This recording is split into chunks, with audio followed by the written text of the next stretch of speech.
Bismillahirrahmanirrahim. Assalamualaikum warahmatullahi wabarakatuh. Alhamdulillahi rabbil alamin. Wabihi nasta'inu ala umurid dunya waddin. Asyhadu an la ilaha illallah wahdahu la syarikalah. Wa asyhadu anna muhammadan abduhu wa rasuluh. Sallallahu alaihi wa ala alihi wa sahbihi wa man tabi'ahum bi ihsanin ila yaumiddin. Wa sallama tasliman katsira, amma ba'd. Ma'asyaral muslimin wal muslimat, hadirin wal hadirat, al musyahidin wal musyahidat, para pemirsa, para pendengar yang dirahmati dan dimuliakan oleh Allah Subhanahu wa taala. Alhamdulillah, kita bersyukur kepada Allah Subhanahu wa taala di malam hari yang berbahagia ini kembali kita dapat melanjutkan kajian online kita. Insyaallah taala di malam hari ini kita akan kembali membahas terkait dengan fikih puasa-puasa sunnah yang kita ambilkan dari kitab Bulughul Maram min Adillatil Ahkam karya Al-Imam Al-Hafidh Ibnu Hajar Al-Asqalani Asy-Syafi'i rahimahullahu ta'ala. Pada pertemuan sebelumnya kita telah menyelesaikan 3 hadis yang disebutkan oleh Al-Hafidh Ibnu Hajar. Maka langsung saja kita masuk pada hadis berikutnya. Hadis yang diterima dari salah seorang istri tercinta Nabi sallallahu alaihi wasallam, yaitu Aisyah radhiyallahu taala anha ummul mukminin. Kata beliau di sini, wa an Aisyah radhiyallahu taala anha qalat, dari Aisyah, semoga Allah Subhanahu wa taala meridhoinya, beliau berkata, Aisyah berkata, kana Rasulullah sallallahu alaihi wasallam yasumu hatta naqulu la yuftir wa yuftiru hatta naqulu la yasumu. Wa ma ra'aitu Rasulullah sallallahu alaihi wasallam istakmala siyama syahrin qat illa Ramadan. Wa ma ra'aituhu fi syahrin aktsara minhu siyaman fi Sya'ban. Muttafaqun alaihi wal lafdhu li Muslimin. Nah. Jadi Aisyah menuturkan bahwa Rasulullah sallallahu alaihi wasallam beliau berpuasa hingga kami berkata beliau tidak pernah berbuka.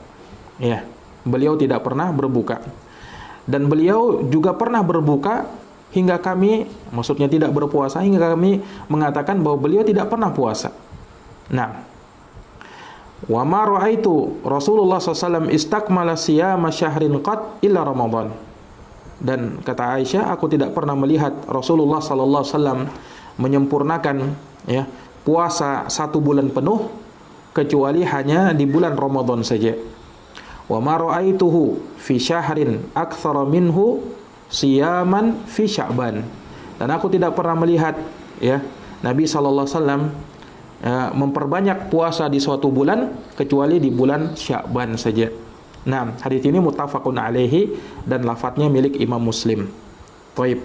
Para jamaah sekalian yang dirahmati oleh Allah Subhanahu wa taala, maka dari hadis ini menunjukkan dan menyebutkan beberapa permasalahan terkait dengan masalah puasa-puasa sunnah. Dan hadits ini diterima dari salah seorang istri Nabi sallallahu alaihi wasallam yang bernama Aisyah radhiyallahu taala anha. Nah, beliau adalah ummul mukminin yang diambil darinya ilmu yang sangat banyak. Bahkan terkait dan terkhusus apa-apa yang berkaitan dengan ilmu terkait dengan keadaan Nabi SAW berada di dalam rumahnya, itu yang paling mengetahuinya adalah para istri Rasulullah Sallallahu Alaihi Wasallam. Dan yang paling fakihnya, yang paling berilmunya dalam masalah itu adalah Aisyah radhiyallahu anha dari seluruh istri-istri Rasulullah Sallallahu Alaihi Wasallam. Makanya berkaitan dengan masalah ibadah-ibadah yang dilakukan di rumah, banyak manusia dan para sahabat bahkan langsung tanya kepada istri Nabi sallallahu alaihi wasallam karena mereka lah yang tahu akan hal tersebut.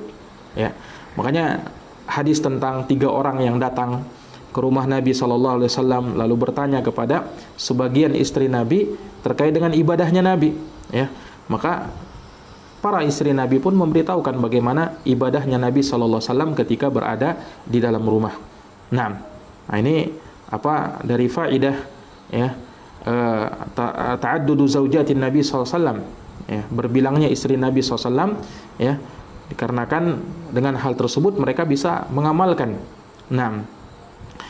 amalan apa, menghafalkan apa yang diamalkan oleh Nabi sallallahu alaihi wasallam di waktu beliau berada di dalam rumahnya. Ya.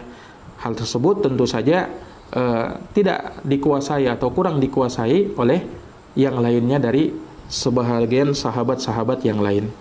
Nah, ikhwani fiddin azani Allah wa iyyakum, ya, terlebih khusus istri Rasulullah SAW yang bernama Aisyah ini, yang merupakan afqahu nisa'in Nabi SAW bila taraddudin, ya, yaitu wanita atau istri beliau, istri Nabi SAW yang paling faqih, ya, tanpa diragukan lagi, ya, karena Allah Subhanahu wa taala berikan kepada beliau ilmu yang sangat banyak dalam segala bidang. Nah, dalam berbagai macam bidang. Sampai-sampai para sahabat, ya, datang kepada Aisyah, membacakan kepada Aisyah syair-syair jahiliyah. Nah, dan Aisyah radhiyallahu anha mengetahui makna dari kalimat tersebut. Ya. Nah, ini menunjukkan beliau sallallahu alaihi wasallam, ya, beliau radhiyallahu taala anha, Aisyah merupakan istri Nabi sallallahu alaihi wasallam yang paling faqih, ya, yang paling cerdas dan punya fikih di dalam hal tersebut. Makanya beliau, ya, dari sahabiat, ya, yang lain, beliau punya kekhususan banyak meriwayatkan hadis dari Nabi sallallahu alaihi wasallam. Nah, tapi di sini Aisyah mengabarkan bahwasanya Rasulullah SAW itu berpuasa, ya, dan terus berpuasa hingga kami mengatakan beliau tidak pernah tidak berpuasa.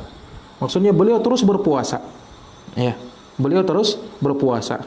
Nah, ini menunjukkan, ya, Nabi Shallallahu Alaihi Wasallam itu memperbanyak puasa sunnah, ya, Nabi memperbanyak puasa sunnah, dan Nabi melakukannya, ya, secara terus menerus, ya, secara terus menerus. Nah, artinya dalam jumlah yang banyak dan sesering mungkin Nabi lakukan, sampai-sampai sebagian orang menyangka bahwa Nabi tidak pernah berbuka, ya. Nabi tidak pernah tidak berpuasa, ya. Nabi tidak berbuka dalam kehidupannya, artinya terus beliau berpuasa, Nah, ini walaupun, ya, pada hakikatnya beliau kadang puasa, kadang berbuka, tapi karena seringnya beliau berpuasa hingga muncul anggapan yang seperti itu. Nah, ini dari sinilah menunjukkan akan dianjurkannya seorang untuk memperbanyak puasa-puasa sunnah, ya, dan itu dari kebiasaan Nabi Shallallahu Alaihi Wasallam, ya, dari kebiasaan Nabi Shallallahu Alaihi Wasallam. Nah, hanya, ya, disebutkan dalam kalimat berikutnya, dan beliau pun pernah berbuka, tidak berpuasa, ya, sampai kami menyangka beliau sama sekali tidak pernah berpuasa, ya. Nah, ini wallahu taala alam, ya, tentunya hal tersebut, ya, disesuaikan dengan keadaan, ya, dan maslahat, ya, yang ada pada diri Nabi sallallahu alaihi wasallam. Jika beliau mendapati waktu yang senggang, waktu yang luang, waktu yang kosong tanpa ada kesibukan, beliau lebih memilih untuk berpuasa. Tapi ketika misalnya ada kesibukan yang lebih bermaslahat daripada puasa, ya, beliau mungkin dahulukan hal tersebut. Nah, dan beliau tidak berpuasa karena untuk mengerjakan sesuatu yang lebih utama daripada itu. Ya. Nah, ini Nabi kita Muhammad sallallahu alaihi wasallam seperti itu keadaannya, ya. Taib, ikhwani fiddin, a'azani Allahu wa iyyakum, ya. Nah, di sini dijelaskan, ya, oleh para ulama kita, ya. Di antaranya Syekh Shalih Al-Fauzan hafizahullahu taala, ya. Kata beliau, fahada yadullu ala i'tidalihi sallallahu alaihi wasallam fi siyam wal iftar. Bahwasanya Nabi sallallahu alaihi wasallam, hal ini menunjukkan akan sikap pertengahannya Nabi sallallahu alaihi wasallam, sikap adilnya Nabi sallallahu alaihi wasallam dalam hal berpuasa dan dalam hal berbuka, ya. Fi annahu sallallahu alaihi wasallam la yasumu siyaman mustamirran tiwala sana, di mana Nabi sallallahu alaihi wasallam tidaklah beliau terus-menerus berpuasa sepanjang tahun, wala yuftiru fitran mustamirran, tidak pula beliau terus-menerus berbuka, tidak berpuasa, tidak. Wa inna makana yu'adilu sallallahu alaihi wasallam, tapi Nabi sallallahu alaihi wasallam pertengahan dalam hal tersebut, ya, pertengahan di dalam hal tersebut. Nah, oleh karenanya, ya, dalam hadis, ya, terkait dengan 3 orang yang datang tadi kita sebutkan, Tiga orang yang datang ke rumah Nabi itu, yang dia salah satunya mengatakan, aku akan terus berpuasa dan tidak akan pernah berbuka. Nabi tegur sahabat tersebut, ya. Beliau mengatakan, lakinni asumu wa uftir. Akan tetapi saya berpuasa dan saya berbuka. Nah, ini menunjukkan begitulah keadaannya Nabi Shallallahu Alaihi Wasallam. Itu hadits diriwayatkan oleh Imam Al-Bukhari dan Imam Muslim dari sahabat Anas bin Malik radhiyallahu taala anhu. Dan inilah sunnahnya Nabi SAW. Jadi Nabi itu jangan dikatakan beliau terus berpuasa sepanjang hari, sepanjang tahun, puasa terus. Enggak. Dan juga jangan dikatakan Nabi tidak pernah berpuasa, ya, terus berbuka hanya di bulan Ramadan saja misalnya. Tidak seperti itu. Jadi kadang Nabi puasa, kadang Nabi berbuka. Ya. Nah, inilah makna dari ucapan Aisyah radhiyallahu anha, innahu kana yasumu hatta yuqalu la yuftir, bahwasanya Nabi SAW itu puasa hingga kami mengatakan beliau tidak pernah berbuka, dan sesekali beliau berbuka tidak berpuasa sampai kami mengira bahwa beliau tidak pernah berpuasa. Ya, karena Nabi SAW ya dalam hal itu bersikap pertengahan, ya, tidak berat sebelah, ya. Dan ini disesuaikan dengan kemaslahatan yang menghampiri beliau. Apa yang beliau pandang lebih bermaslahat, maka disitulah beliau kerjakan. Dan ini adalah sikap yang terbaik, ya, di dalam kita beribadah dan memperhamba diri kepada Allah Subhanahu wa taala. Baik, para jamaah sekalian yang dirahmati oleh Allah, ya. Kemudian dikatakan, wa ma ra'aitu Rasulullah SAW istakmala siyama syahrin qat illa Ramadan. Aku tidak pernah melihat Rasulullah sallallahu alaihi wasallam, ya, menyempurnakan puasa 1 bulan penuh kecuali hanya bulan Ramadan saja. Ya, artinya tidak pernah Nabi berpuasa 1 bulan penuh, ya, kecuali hanya 1 bulan saja, yaitu berpuasa di bulan Ramadan. Adapun selain Ramadan, Nabi berpuasa dan Nabi kadang berbuka. Ya, seperti itu. Nah, ya, kata Syekh Shalih Al-Fauzan, fahada fihi dalilun ala annahu la yasumu syahra kullahu tatawu'an li'alla yushbih syahra Ramadan. Ini menunjukkan, ya, sebagai dalil bahwasanya Nabi tidak pernah berpuasa 1 bulan penuh, puasa sunnah, ya. Kenapa? Agar hal tersebut tidak menyerupai bulan Ramadan. Ya, karena bulan Ramadan ini bulan yang tidak ada tandingannya, ya. Maka usahakan jangan menyerupai Ramadan, kita berpuasa 1 bulan penuh, ya. Yang kita berpuasa 1 bulan penuh itu hanya khusus di bulan Ramadan saja, ya. Sehingga beliau tidak pernah melakukan puasa sebulan penuh kecuali hanya di bulan Ramadan saja.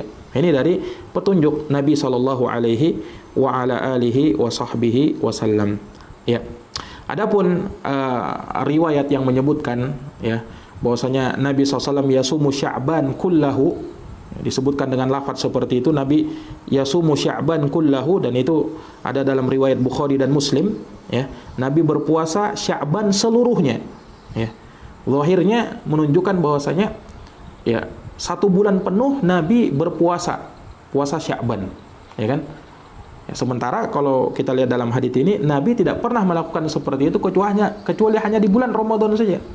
Terus bagaimana dengan hadits ini? Ya, hadits ini kita pahami, ya, seperti penjelasan para ulama, al-muradu bil qul al-ghalib.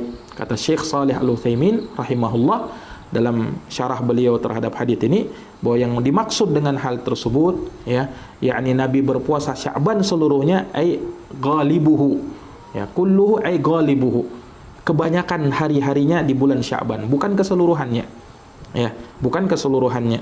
Dan ini yang kita bisa pahami, ya, berdasarkan riwayat-riwayat yang lain yang juga bersumber dari Aisyah. Yang tadi kita sebutkan Nabi puasa Sya'ban seluruhnya itu dari Aisyah.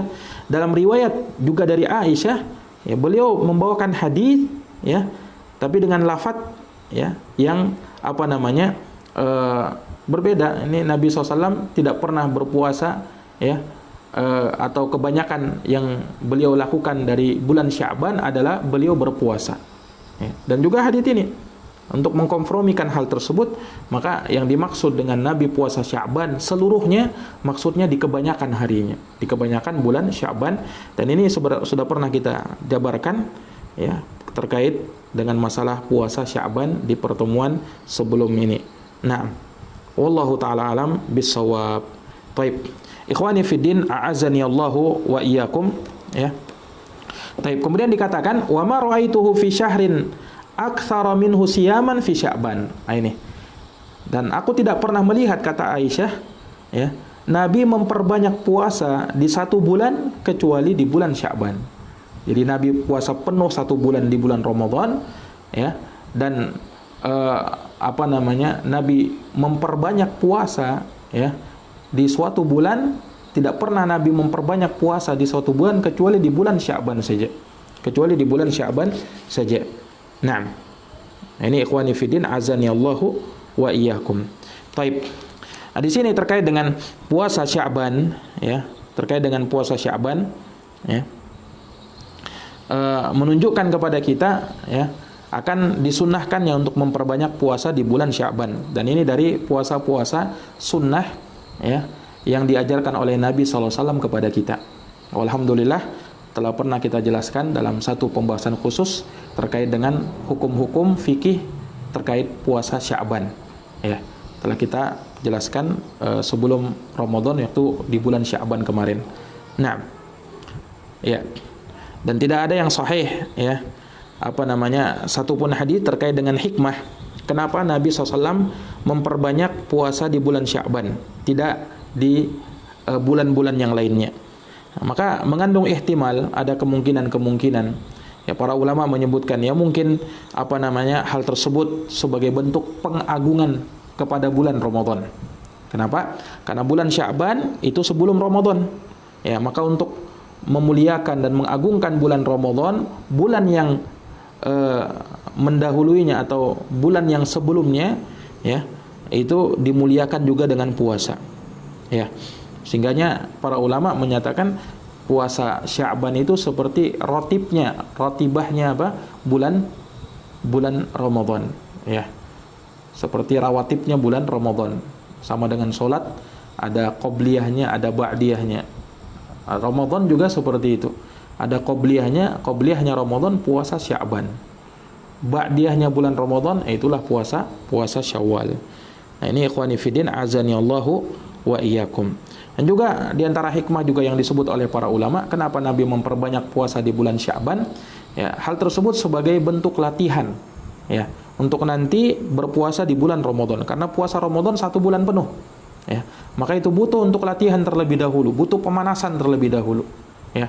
Nah, kalau misalnya dia terbiasa puasa sebelum Ramadan, ya kan, nanti setelah masuk Ramadan, maka dia akan semakin mudah untuk melakukan ibadah puasa, dan dia akan bisa melakukan perkara-perkara yang lain dari ibadah-ibadah yang bisa dia lakukan. Nah, ini ikhwani fiddin, a'azani Allahu wa iyyakum. Taib. Nah, sebagian ulama juga mengatakan di antara hikmahnya bahwasanya bulan Sya'ban itu, ya, adalah bulan yang banyak manusia lalai, ya, karena dia terletak di 2 bulan yang mulia, bulan Rajab dan bulan Ramadan. Bulan Rajab salah satu bulan haram, dan Ramadan bulan yang mulia. Nah, Sya'ban berada di tengah-tengahnya. Rajab, Sya'ban, Ramadan. Nah, maka dikarenakan banyak manusia yang lalai di bulan tersebut, ya, maka Nabi SAW yang melakukan banyak puasa di bulan Sya'ban, ya. Nah, ini ihtimal kemungkinan yang bisa kita dapatkan dari Nabi SAW kenapa memperbanyak puasa di bulan Sya'ban. Taib. Ikhwani fiddin, a'azani Allah wa iyyakum, ya. Taib. Kemudian terkait dengan puasa, ya, Muharram. Walaupun mungkin di sini tidak disinggung, hanya ada sedikit kaitannya, ya. Karena Nabi bersabda di dalam sebuah hadis, afdhalus siyami ba'da Ramadan syahrullahil Muharram. Seutama-utama puasa setelah bulan Ramadan adalah puasa di bulan Allah, bulan Muharram. Kemudian kata Nabi, wa afdhalus salati ba'dal fariḍah salatul lail. Dan seutama-utama salat setelah salat fardu adalah salat lail. Seutama-utama salat setelah solat fardu adalah solat qiyamul lail. Nah, ikhwani fiddin azani Allah wa iyyakum, hadits ini menunjukkan kepada kita disunnahkannya puasa di bulan Muharram secara umum. Ya, karena Nabi mengatakan seutama-utama puasa setelah Ramadan adalah puasa di bulan Allah, bulan Muharram. Ya. Maka ini secara umum menunjukkan disunnahkannya puasa di bulan Muharram. Nah, hanya di sini ada sedikit iskal. Ya, ini kaitannya dengan kenapa kita sebutkan puasa Muharram di sini? Karena tidak disebutkan dalam hadis ya. Ya, yakni Nabi SAW beliau memperbanyak puasa di bulan Sya'ban, ya kan? Seperti yang tadi kita sebutkan. Dan itu tidak disebutkan Nabi melakukannya di bulan Muharram, ya. Padahal sudah tadi kita sebutkan bahwasanya haditsnya seutama-utama puasa di bulan Ramadan, seutama-utama puasa setelah bulan Ramadan adalah puasa di bulan Muharram. Puasa di bulan Muharram. Ya. Seperti itu. Nah, kenapa Nabi tidak memperbanyak puasa di bulan Muharram? Ya, Nabi hanya memperbanyak puasa di bulan Sya'ban. Apakah bulan Sya'ban lebih utama daripada bulan Muharram? Sementara Nabi tegas mengatakan utama puasa setelah puasa Ramadan, puasa di bulan Muharram. Nah, di sini ada sedikit masalah. Kok kenapa Nabi seakan-akan lebih mengistimewakan bulan Ramadan, bulan Sya'ban untuk memperbanyak puasa dibandingkan bulan Muharram? Ya, maksudnya di sini dari puasa-puasa sunnah. Ya. Ini dijawab oleh para ulama, diantaranya Imam An-Nawawi rahimahullahu taala. Ya. Imam An-Nawawi memberikan jawaban, ada ihtimal, ada kemungkinan ya bahwasanya Nabi baru mengetahui keutamaan puasa di bulan Muharram itu di akhir umurnya, kata beliau. Di akhir-akhir umurnya. Ya, baru Nabi tahu. Nah, jadi awalnya Nabi mengira Sya'ban itu lebih utama. Nah, ternyata di akhir-akhirnya Nabi baru tahu, kata Imam Nawawi, ya, bahwasanya Muharram itu lebih utama. Ya. Itu satu kemungkinan. Dan ada kemungkinan yang lain, kata Imam Nawawi, ya, yakni boleh jadi ya, kenapa Nabi lebih memperbanyak puasa di bulan Sya'ban ketimbang puasa di bulan Muharram, padahal puasa Muharram disebutkan lebih utama, ya. Dikarenakan bisa jadi ya di bulan Muharram ketika itu banyak udzur yang menghampiri Nabi Shallallahu Alaihi Wasallam. Ya, Nabi sebenarnya ingin memperbanyak puasa, tapi banyak halangan-halangan yang menghalangi beliau. Entah karena beliau sebagai pimpinan negara, ya, seorang yang sangat sibuk, jihad dan seterusnya. Nah, sehingga bisa jadi ya, karena kesibukan Nabi melakukan safar, ya, atau hal-hal yang lain, sakit dan seterusnya, sehingga tidak diriwayatkan Nabi memperbanyak puasa di bulan Muharram. Wallahu alam, ini kemungkinan-kemungkinan yang disebutkan oleh Syekh Al-Imam An-Nawawi rahimahullahu taala sebagaimana dalam kitabnya Al-Majmu' Syarhul Muhadzab. Tapi pendapat Al-Imam An-Nawawi di sini ya dikritik oleh Syekh Shalih Al-Utsaimin rahimahullahu taala. Ya. Bahwasanya beliau menyebutkan ya kemungkinan ini kemungkinan yang jauh ya. Mungkin kita bisa katakan ya bahwasanya kita perlu dudukkan keutamaan hadits-hadits tersebut ya. Sehingga beliau membagi puasa itu kan ada dua pada dasarnya. Ada yang mutlak, ada yang muqayyad ya. Sama seperti sholat, ada sholat mutlak, ada sholat muqayyad. Nah, ini terkait dengan yang sunnah, amalan sunnah, puasa sunnah, ada puasa sunnah muqayyad, ada yang mutlak. Kalau yang muqayyad, puasa sunnah, sholat sunnah muqayyad seperti sholat duha, ya kan, muqayyad. Ya, muqayyad maksudnya terikat dengan waktu, ya, atau sifat dan penamaan tertentu. Sholat duha, sholat witir, ya. Ini kan sholat sunnah muqayyad, ya. Kalau yang mutlak, ya artinya mutlak ini dia sholat kapanpun dia inginkan, dia sholat 2 rakaat sholat sunnah. Itu kan boleh saja, karena kita diperintahkan untuk memperbanyak sujud. Ya, misalnya seorang ingin memperbanyak sholat sunnah mutlak antara sholat maghrib sampai isya. Ada waktu kosongnya misalnya, dia setelah sholat maghrib, setelah sholat sunnah ba'diyah maghrib, Ya, untuk mengisi waktu dia sholat 2 rakaat salam, 2 rakaat salam sampai datang waktu isya. Ini boleh. Ini namanya sholat sunnah mutlak. Begitu pula misalnya antara zuhur sampai asar. Setelah dia sholat zuhur misalnya, dia tidak ada kerjaan, dia pengen sholat sunnah 2 rakaat salam, 2 rakaat salam sampai datang waktu asar. Ini boleh, namanya sholat sunnah mutlak. Tapi kalau antara asar dengan maghrib tidak boleh, karena itu waktu yang terlarang. Ya, makanya tidak ada ba'diyah maghrib, tidak ada ba'diyah asar, ya kan? Kalau ba'diyah maghrib ada. Nah ini jamaah sekalian. Jadi ini namanya sholat sunnah mutlak. Ada demikian pula puasa. Puasa itu ada puasa sunnah muqayyad, ada puasa sunnah mutlak. Kalau puasa sunnah muqayyad, ya seperti puasa Arafah, puasa sunnah Arafah, puasa hari Arafah 9 Dzulhijjah. Ya, demikian pula puasa Asyura. Ini kan muqayyad. Puasa Ayyamul Bidh pada tanggal 13, 14 dan 15 di setiap bulan Hijriyah. Ini muqayyad. Kalau mutlak, ya dia puasa kapan saja. Dia mau berpuasa. Mutlak. Ya. Asalkan jangan di hari-hari yang terlarang untuk berpuasa. Nanti akan datang permasalahan puasa-puasa yang diharamkan di dalam Islam. Ya. Jelas ini? Nah, ikhwani fiddin azani Allah wa iyyakum, ya Syekh Al-Utsaimin menjelaskan ya, yang kesimpulannya bahwa Nabi Shallallahu Alaihi Wasallam memutlakkan di sini ketika beliau mengatakan seutama-utama puasa setelah bulan Ramadan adalah puasa di bulan Allah, bulan Muharram. Maksudnya puasa yang paling utama setelah puasa Ramadan, puasa sunnah di bulan Muharram, ini maksudnya puasa sunnah mutlak. Ya, puasa sunnah mutlak. Maka dari sisi ini yang lebih utama. Kalau misalnya dibandingkan dengan puasa antara puasa Muharram dengan Rabiul Awal, mana yang lebih utama? Kita katakan secara mutlak ya, puasa Muharram itu lebih utama. Ya, paham ini? Beda kalau dengan puasa muqayyad. Kalau puasa muqayyad, maka yang terikat dengan waktu ya, maka puasa Sya'ban kata Syekh Al-Utsaimin itu lebih utama daripada puasa di bulan Muharram yang mutlak sifatnya. Paham ini?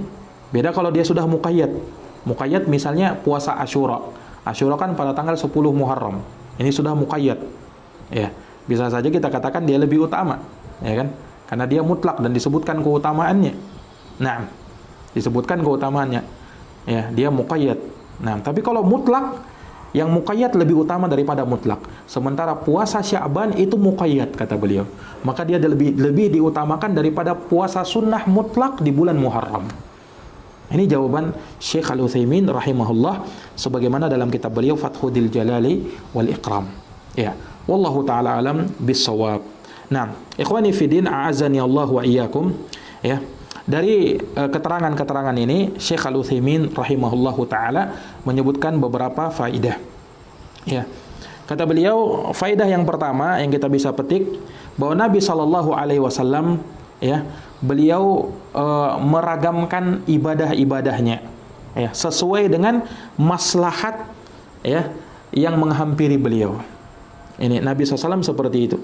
Makanya seperti dalam hadis tadi, kadang Nabi puasa sampai kami mengira Nabi tidak pernah berbuka. Dan beliau terkadang berbuka sampai kami mengira beliau tidak pernah puasa.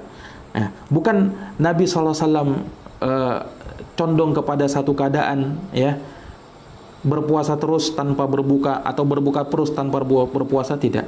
Tapi Nabi bersikap pertengahan di dalam hal ini. Beliau bersikap pertengahan. Nah, ini ikhwani fiddin a'azani Allahu wa iyyakum ya. Jadi seperti itulah Nabi sallallahu alaihi wasallam, dan memang seseorang itu ya ibadah kepada Allah Subhanahu wa taala sesuaikan dengan kondisi dan kemaslahatannya. Ya, sesuaikan dengan kemaslahatannya. Artinya terkadang ya seseorang ya mungkin dari satu sisi secara umum ibadah ini lebih utama ya daripada yang satunya. Nah, akan tetapi dari kondisi dia ya mungkin bisa saja kita katakan dia lebih utama untuk melakukan sesuatu yang kurang utama ya daripada sesuatu yang lebih utama bagi dia. Kenapa? Karena kondisi yang mencocoki keadaannya. Kondisi yang mencocoki keadaannya. Ini ikhwani fiddin azani Allahu wa iyyakum. Dan hal yang seperti ini adalah perkara yang dimaklumi. Ya. Terkadang ada perkara-perkara yang mungkin ya tidak sama orang itu diperlakukan satu keadaan. Kalau secara umum kita bisa tentukan ini lebih utama ibadah, ini lebih utama daripada ini lebih utama daripada ini. Tapi kalau diterapkan kepada orang-orang tertentu, ya, maka setiap orang itu mempunyai keadaan masing-masing yang berbeda antara satu dengan yang lainnya, ya, yang berbeda antara satu dengan yang lainnya. Ya, sehingga tidak bisa kita mutlakkan. Ya, Syekh Al-Utsaimin mencontohkan, misalnya bagi seorang penuntut ilmu, ya, mana yang lebih utama bagi dia? Apakah menuntut ilmu sambil berpuasa, ya, atau dia menuntut ilmu saja, tidak usah puasa sunnah? Nah, ya, secara umum tentu kita katakan, ya, seorang penuntut ilmu kalau dia menuntut ilmu sambil berpuasa itu lebih utama. Ya, secara umum seperti itu, karena menggabungkan amalan belajar, menuntut ilmu dengan amalan puasa. Akan tetapi di satu sisi orang-orang berbeda di sini. Ada sebagian orang, ya, dia mempunyai kekuatan lebih sehingga dia mampu menuntut ilmu, belajar sambil berpuasa, dan puasa itu tidak mempengaruhi belajarnya. Sama saja bagi dia. Makanya bagi orang yang seperti ini lebih utama tentu bagi dia untuk berpuasa. Tapi ada sebagian orang kalau dia berpuasa sangat mengganggu konsentrasinya ketika dia mau belajar. Ya, karena mungkin dia menjadi lemah, menjadi agak sedikit malas dan seterusnya. Sehingga tidak sama kondisinya dia ketika menuntut ilmu dalam keadaan tidak berpuasa dengan menuntut ilmu ketika puasa. Ya, sementara dia maslahatnya untuk belajar itu lebih kuat daripada puasa, ya kan? Maslahat dia untuk belajar itu lebih kuat daripada puasa. Maka untuk orang yang seperti ini, karena dia tidak diberikan kekuatan yang lebih lemah, maka kita katakan lebih utama bagi dia untuk meninggalkan puasa. Dia belajar saja dulu, ya. Dia fokus untuk menuntut ilmu, dia tidak puasa. Nah, mungkin sesekali dia bisa berpuasa, tapi kalau terus-menerus mungkin membuat dia lemah di suatu keadaan, maka mungkin kita katakan lebih utama bagi dia untuk tinggalkan puasa sunnah dulu. Nah, ini kan berbeda-beda keadaan orang itu. Ya, tidak bisa disapu rata sama semua orang-orang tersebut. Nah, ini hikmah syariat, ya, menempatkan sesuatu itu pada tempatnya masing-masing. Ya. Nah, ini jamaah sekalian yang dirahmati oleh Allah Subhanahu wa taala. Baik. Dan itu yang kita dapati dari Nabi SAW, seperti contoh kasus ini, ya, dan kasus-kasus yang lain. Di sini Syekh Al-Utsaimin, ya, juga menyebutkan satu contoh. Pernah suatu ketika Nabi SAW, ya, lewat di depan beliau jenazah, na'am, ya, tapi beliau tidak berdiri untuk mengiringinya, ya.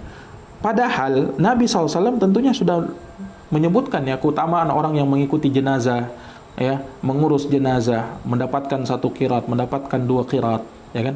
Keutamaannya sangat besar, ya. Tapi Nabi SAW pernah satu keadaan beliau tidak mengikutinya. Ya, kenapa? Karena beliau memandang lebih bermaslahat ketika beliau bersama para sahabat ketika itu menceritakan hadis kepada Nabi SAW. Menceritakan hadisnya kepada para sahabat Nabi SAW. Subhanallah, ini hikmah syariat, ya. Dan itu mungkin yang kita dapati dari sebagian ulama kita terkadang, ya, kita dapati hal-hal yang demikian, ya. Suatu pengalaman yang mungkin kami dapatkan dulu waktu belajar di Yaman, ya. Sering jenazah-jenazah itu diantar ke kuburan dan seterusnya. Nah, tapi sebagian guru-guru kita itu tidak mengikutinya. Nah, terlebih misalnya Syekhuna al-Imam hafizahullahu taala, beliau tidak mengikuti atau mengiringi jenazah sampai keluar. Ya, beliau kadang lanjutkan mengajar. Nah, ya, mungkin sebagian tulab ada yang bertanya, loh, kenapa Syekh tidak mengikuti, lebih memilih ini? Naam. Ya, padahal jelas keutamaannya orang mengikuti jenazah itu keutamaannya lebih utama ini. Nah, ya, kemudian mungkin sebagian tulab ada yang memilih untuk tidak ikut. Naam. Maka ikhwani fillah azani Allah wa iyyakum, kita bisa melihat dari sisi-sisi ini. Ya, kita bisa melihat dari sisi ini. Ya, sebagian masyayikh kita memandang mungkin yang bermaslahat bagi dia ketika itu untuk mengajar ketimbang mengikuti jenazah. Sama persis seperti yang dilakukan oleh Nabi SAW. Subhanallah. Disinilah, ya, seseorang itu yang menempatkan segala sesuatunya pada tempatnya. Nah, Taib. Ikhwani fiddin, a'azani Allah wa iyyakum. Ya, kemudian ya. Faedah berikutnya yang kita bisa dapati dari keterangan hadits ini, bahwa hendaknya seseorang itu ya selalu memelihara dirinya untuk tetap berada di dalam amalan soleh, dan melatih dirinya untuk terus-menerus beramal soleh. Nah, dan melakukan apa yang lebih bermanfaat bagi dirinya. Melakukan apa yang lebih bermanfaat bagi dirinya. Jadi seseorang itu ya melihat apa yang lebih anfa' bagi dirinya, apa yang lebih bermaslahat untuk dirinya. Dan itu orang berbeda-beda sekali lagi. Ya, orang itu berbeda-beda sekali lagi. Taib. Hanya seseorang itu ya hendaknya jangan terputus dari ibadah.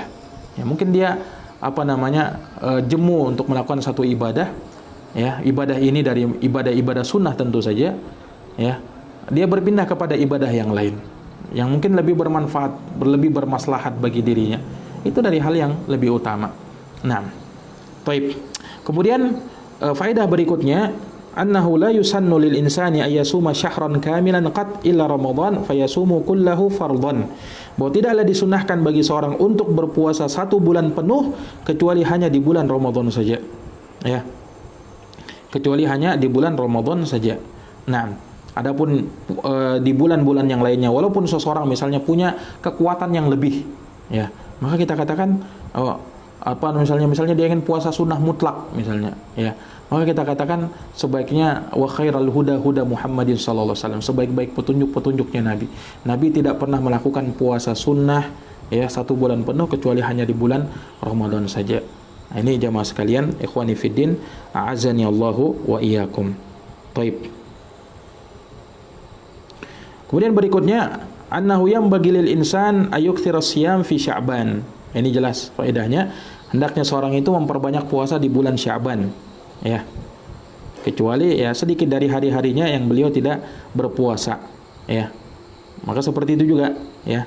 Jadi puasa Sya'ban itu utamanya tidak berpuasa sebulan penuh, tapi di kebanyakan hari puasa Sya'ban itu di kebanyakan hari-harinya. Naam.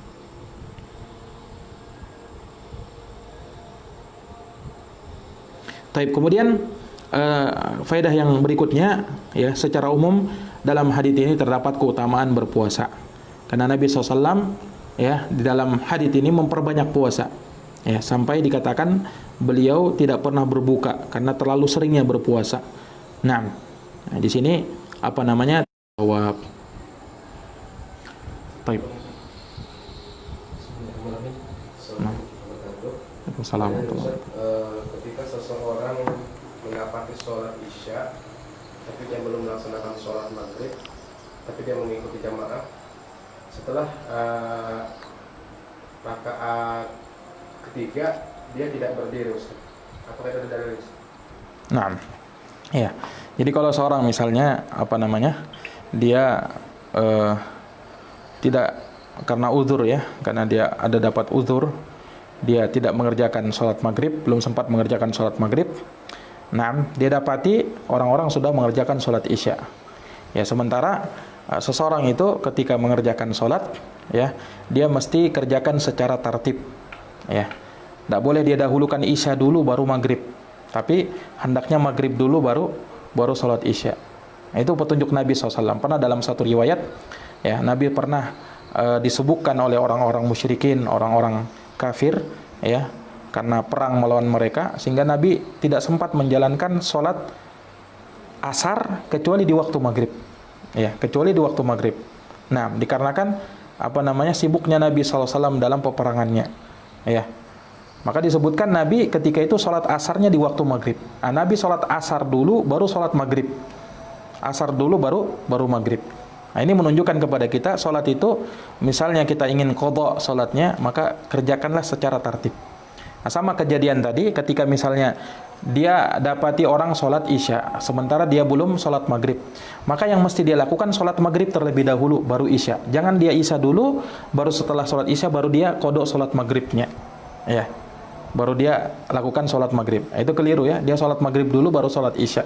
Nah, hanya bagaimana ketika misalnya dia mendapati imam, ya, dia mendapati imam sholat isya, kan sholat isya 4 rakaat, sementara dia ingin sholat maghrib 3 rakaat. Nah, bagaimana caranya? Sementara dia ingin mengikuti imam, ya. Ikhwani fiddin azani Allah wa iyyakum. Dalam hal ini ada beberapa pendapat memang di kalangan para ulama kita rahimahumullahu taala sepanjang yang kami tahu, ya. Ada yang mengatakan bahwasanya ya dia ikut sholat bersama imam, ya, dengan niat dia sholat maghrib. Ya, tapi bagaimana jumlah rakaatnya? Kan dia sholat maghrib, ya. Nah, di sini ada yang mengatakan kalau dia ikut dari awal, ya, dia niat sholat maghrib 3 rakaat. Ya, ketika rakaat yang ketiga, maka imam kan berdiri. Imam berdiri karena sholat isya 4 rakaat, ya kan? Dia imam berdiri, maka dia tidak ikut berdiri. Dia duduk saja sambil menunggu imam.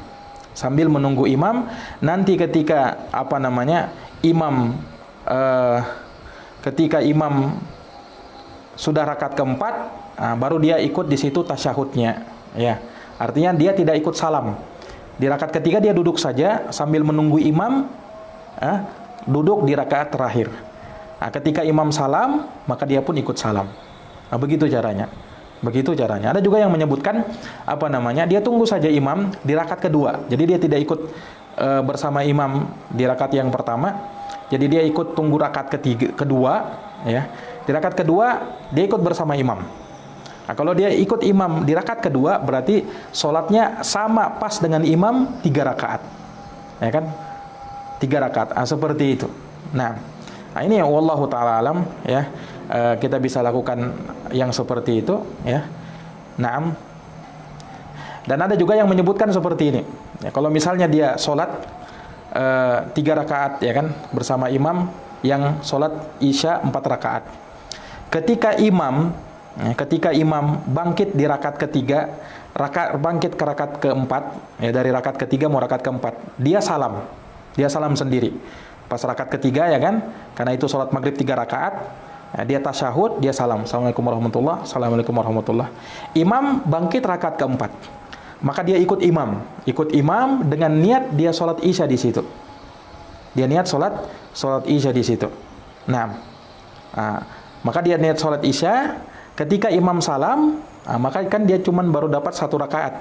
Maka dia setelahnya berdiri, dia lakukan 3 rakaat lagi. Ini kaifiat yang bisa kita lakukan, ya, ketika kita misalnya mendapati keadaan yang seperti itu. Wallahu taala alam bissawab. Nah, kalau misalnya ini kita belum melaksanakan sholat sunnah di sholat asar, setelah itu kita mau melaksanakannya pada asar, boleh nggak sholat sunnahnya? Mengqadha sifatnya, ya, mengqadha. Ya, kalau ingin mengqadha, ya, memang disebutkan para ulama, ya, bolehnya mengqadha salat, ya, salat rawatib, seperti Nabi SAW pernah mengqadha, ya, salat rawatib zuhur dilakukan setelah asar, ya, itu pernah warid dari Nabi SAW, ya, sehingga dari situ wallahu alam, ya, para ulama atau sebagian ulama berpendapat boleh untuk kita mengqadha salat sunnah rawatib, sama seperti salat salat subuh, ya, walaupun di waktu yang terlarang, ya. Nah, di antara dalilnya para sahabat pernah, atau sebagian sahabat pernah sholat subuh bersama Nabi SAW. Ya, ada sebagian sahabat, satu orang sahabat yang masbuk, ya, dia sholat subuh, ya, setelahnya dia sholat sunnah 2 rakaat, ya, dia sholat sunnah 2 rakaat langsung, ya. Ketika ditegur kenapa, apakah sholat subuh sudah menjadi 4 rakaat, dia sebutkan bahwasanya ini saya belum sholat sunnah 2 rakaat sebelum sholat subuh tadi, ya, dia lakukan. Dan Nabi SAW mendiamkannya, artinya Nabi menyetujuinya, ya. Padahal itu waktu yang terlarang, kan. Di antara waktu yang terlarang untuk sholat adalah setelah sholat subuh, sama setelah sholat asar. Tapi kalau sifatnya qadha, mengqadha sholat sunnah sebelum subuh karena dia belum sempat lakukan, itu boleh. Jelas, ya. Nah, sama juga kalau misalnya dia tidak sempat sholat sunnah qobliyah asar. Wallahu alam, kalau dia ingin mengqadhanya, ya, setelah asar dengan niat qadha qobliyah asar, maka wallahu alam itu diperbolehkan. Nah, baik. Nah, demikian jamaah sekalian, para Pemirsa yang dirahmati oleh Allah, mudah-mudahan kajian kita di malam hari ini bisa menambah ilmu bagi kita semuanya. Dan akhirul kalam, kita tutup dengan doa kafaratul majlis. Subhanakallahumma bihamdik, asyhadu an la ilaha illa anta, astaghfiruka wa atubu ilaik. Walhamdulillahirabbil alamin. Wassalamualaikum warahmatullahi wabarakatuh.